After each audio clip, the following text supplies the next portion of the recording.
Thanks, Matthijs, for this wonderful opportunity. And yes, I am a product of the Nystrom High School. I matriculated in 1970. Then I joined the Geological Survey in 1971, and I received a National Diploma in Geology in 1973. I was then transferred to Polokwane, which in those days were called Petersburg, where my career actually started. I was part of the groundwater division of the Geological Survey. I continued my career in Polokwane up until 1981, when I took over the office. I ran it for a number of years all by myself under the late Mr. Bill Orpen. And then I was transferred to head office in 1986.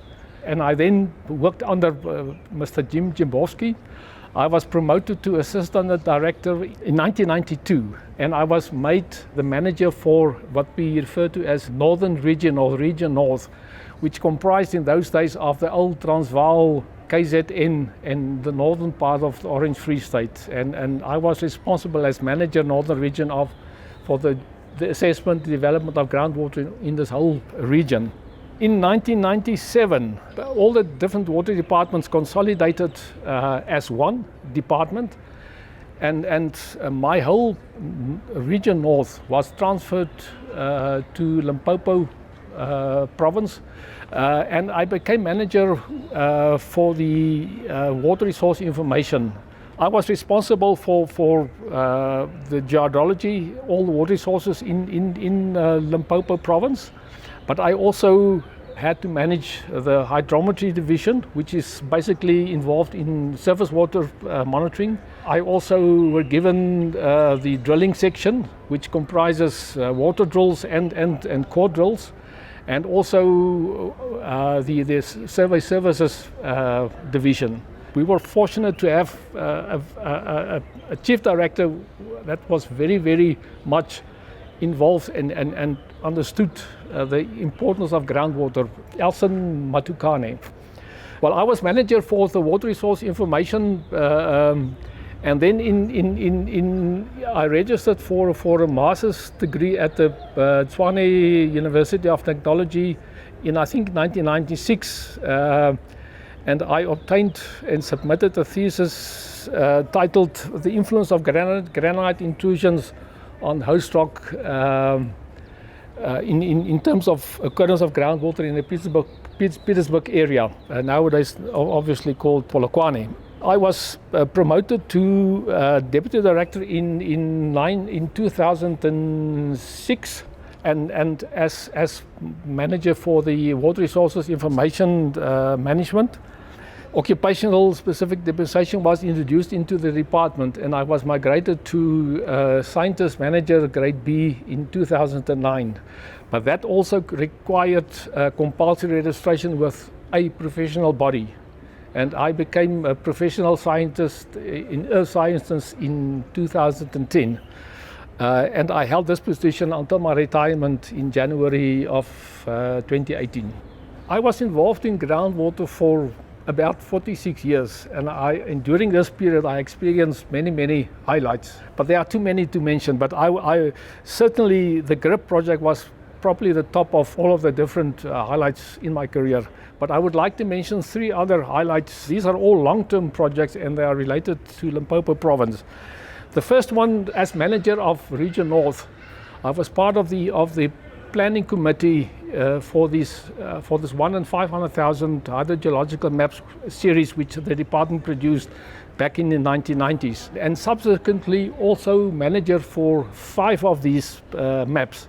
2 of the maps were consolidated into one. That's the Alice Rasmussen one, but I also was the map author for Polokwane, Nelspruit and Palabora. The second project that I would like to list as a highlight is the establishment of a regional groundwater monitoring network in Limpopo.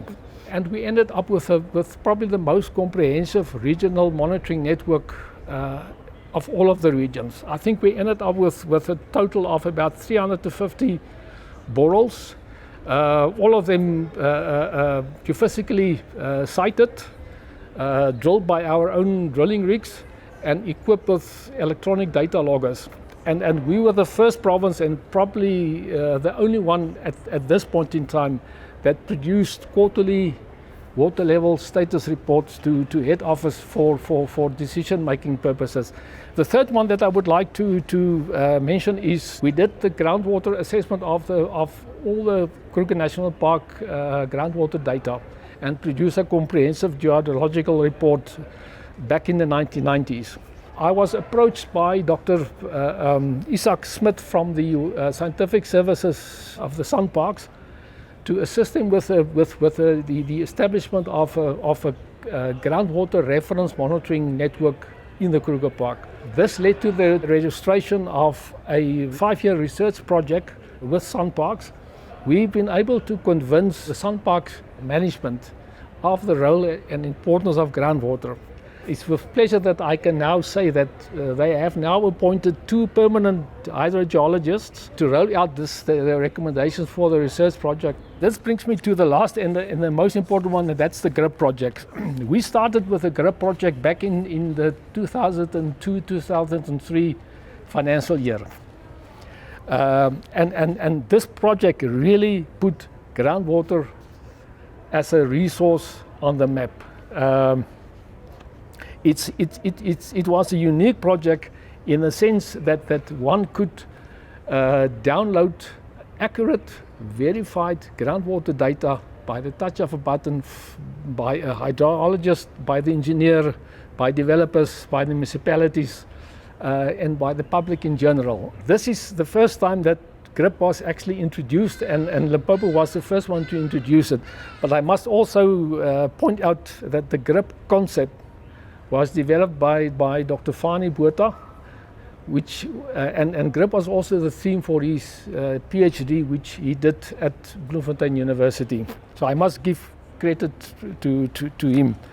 GRIP is all about the collection of point source data and the verification and uploading thereof on the regional database. An important issue is that we've spent something like 75 million rand since GRIP started in 2002-2003 financial year up till the time I retired from the department. I would say that that's probably the biggest amount spent on a single groundwater project, if not the biggest in the Department of Water Affairs. It's very difficult to put a value to this, but we've made an estimation of the total monetary value of the GRIP, and we came to a figure of around 132 million rand, which I believe is still very conservative, considering the accuracy, it is verified data and that type of thing. You know, my door was always open to anybody that wanted advice or information or training or exposure or capacity building, whatever, with or without an appointment.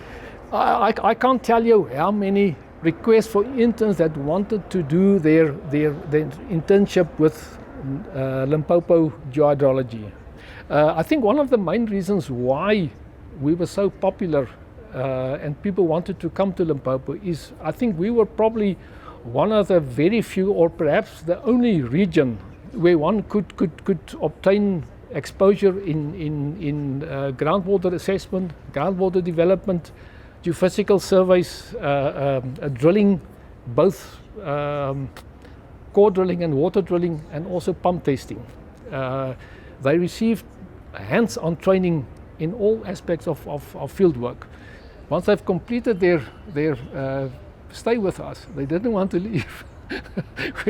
We had quite a struggle to move them to other regions, you know, to further their exposure in other regions. They just didn't want to leave because they were receiving whatever they required in Limpopo province. So I think that made a big contribution, and I'm glad to be part and parcel of that capacity building and exposure that they received from us. Groundwater plays a major role in South Africa, and I think millions of rural people are dependent on groundwater in those areas.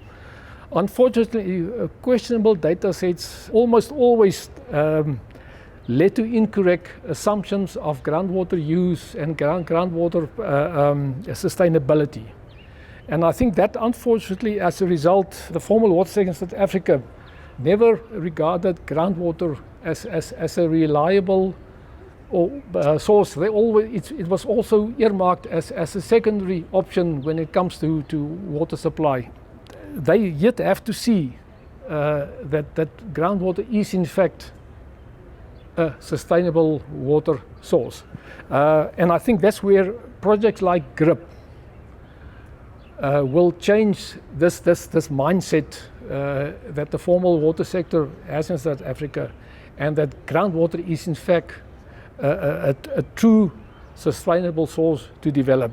Groundwater has grown tremendously over the years, but might still not receive the attention it deserves. A great positive that is at least now recognized in the National Water Resource Strategy. It's recognized in the National Water Act. It's recognized in the Water Services Act, which was not the case before the turn of the century. At least groundwater has got its own strategy, thanks to people like Farnes Fourie, for example. So we are getting there, and I think that is what is important. And this is all due to dedicated lifetime involvement and inputs by everybody in the groundwater environment, including public sector, private sector, groundwater division, Water Research Commission, and other. It's also good to know that in terms of the academy, groundwater studies are now offered at various universities like Tuks, like Potchefstroom, the Ingrid and Rainier being there, Bloemfontein, and also to some extent Venda University. Collectively, they produced the quality of young scientists that we need to take groundwater into the future in South Africa. I'm very positive about the future of groundwater in South Africa, and yes, I think we are on the right track.